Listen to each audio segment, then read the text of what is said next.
Everyone, medical and life മീഡിയയിലെ പുതിയൊരു വീഡിയോയിലേക്ക് എല്ലാവർക്കും വെൽക്കം. അപ്പോൾ ഇന്ന് നമ്മൾ പഠിക്കാൻ പോകുന്ന ടോപ്പിക് എന്ന് പറയുന്നത് safety in handling medical gas cylinder. Already നമ്മൾ 3 പാർട്ടായിട്ട് മെഡിക്കൽ ഗ്യാസ് സിലിണ്ടറിനെ പറ്റിയിട്ട് ഇട്ടിട്ടുണ്ട്. അത് കാണാത്തവർ അതോടെ ചെന്ന് കണ്ടു നോക്കാം കേട്ടോ. ഇത് നമ്മുടെ 4th പാർട്ടാണ്. അപ്പൊ നമുക്ക് വീഡിയോയിലേക്ക് പോകാം. ഫസ്റ്റ് പോയിന്റ് എന്ന് പറയുന്നത് handle by trained personnel. Trained ആയിട്ടുള്ള ആൾക്കാർ വേണം മെഡിക്കൽ ഗ്യാസ് സിലിണ്ടേഴ്സിനെ ഹാൻഡിൽ ചെയ്യാനായിട്ട്. അതായത് ഇപ്പൊ പഠിക്കുന്ന കുട്ടികളൊക്കെ കാണുമല്ലോ, അവരെ കൊണ്ടൊന്നും നമ്മുടെ സിലിണ്ടേഴ്സിനെ ഹാൻഡിൽ ചെയ്യാൻ അനുവദിക്കരുത്. നെക്സ്റ്റ് പോയിന്റ് എന്ന് പറയുന്നത് no oil or grease to contact cylinder parts. ഓയിലോ ഗ്രീസോ അതൊന്നും നമ്മുടെ സിലിണ്ടറിലെ പാർട്സിന് കോണ്ടാക്ട് ഉണ്ടാകാൻ പാടില്ല. Use valve protection cap to prevent damage.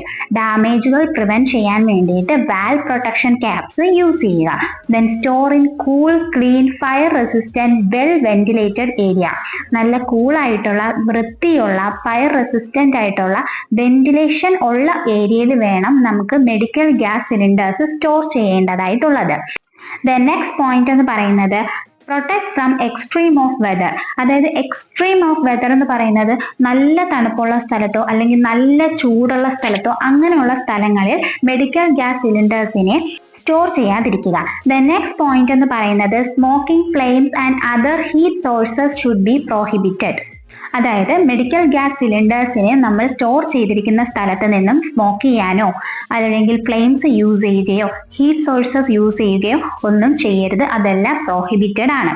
The next point എന്ന് പറയുന്നത് check valve outlet, pressure relief device and pin index holes for damage.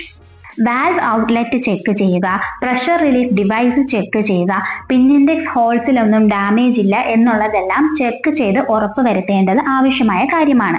The next point എന്ന് പറയുന്നത് cracking test before fitting. Fit ചെയ്യുന്നതിന് മുന്നേ തന്നെ cracking test ചെയ്യണം. അപ്പോൾ cracking test എന്താണെന്ന് അറിയില്ലാത്തവർ അതൊന്ന് കമന്റ് ചെയ്യാം. നമുക്കതൊരു വേറെ വീഡിയോ ആയിട്ട് ചെയ്യാം. അതിൽ കുറച്ച് കാര്യങ്ങൾ എക്സ്ട്രാ പറയാനുള്ളതാണ്. അത് വേണ്ടവർ കമന്റ് സെക്ഷനിൽ ഒന്ന് പറയാം.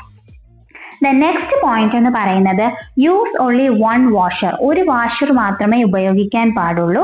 Never leave empty cylinder attached to machine.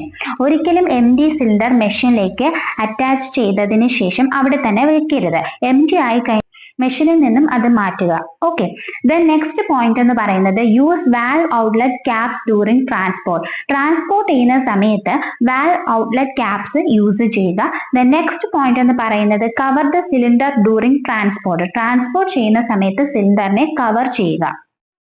അപ്പോൾ ഇത്രയുമാണ് നമ്മുടെ ഇന്നത്തെ ടോപ്പിക് എന്ന് പറയുന്നത്. ചെറിയ ചെറിയ പാർട്സ് ആയിട്ട് ഞാൻ ഇടുന്നതിന്റെ റീസൺ ഞാൻ ഓൾറെഡി പറഞ്ഞിട്ടുണ്ടായിരുന്നു. പഠിക്കുന്ന കാര്യമായത് കൊണ്ട് നമ്മൾ ഒരുപാട് നേരം നമുക്ക് ആ വീഡിയോ കണ്ടിരിക്കാനുള്ള ഒരു ക്ഷമ ഉണ്ടാവൂല, നമുക്ക് ബോറടിക്കും. അതുകൊണ്ടാണ് ചെറിയ ചെറിയ പാർട്സ് ആയിട്ട് ഇടുന്നത്. ഓക്കെ, അപ്പൊ ഞാൻ പറഞ്ഞ കാര്യങ്ങൾ മനസ്സിലായിട്ടുണ്ടെങ്കിൽ ഒന്ന് ലൈക്ക് ചെയ്യുക. അതോടൊപ്പം ഈ സബ്ജക്ട് പഠിക്കുന്ന സ്റ്റുഡൻസിലേക്ക് ഇതൊന്ന് ഷെയർ ചെയ്ത് കൊടുക്കുക. നിങ്ങൾക്ക് ഇനി എന്തെല്ലാം വീഡിയോസ് വേണം എന്നുള്ളതും കൂടി ഒന്ന് കമന്റ് സെക്ഷനിൽ പറയാം. അതോടൊപ്പം സബ്സ്ക്രൈബ് കൂടെ ചെയ്യാം കേട്ടോ. അപ്പൊ നെക്സ്റ്റ് വീഡിയോ ആയിട്ട് നമുക്ക് ഉടനെ തന്നെ കാണാം. അതുവരേക്കും ഓക്കെ, ബൈ, താങ്ക് യു.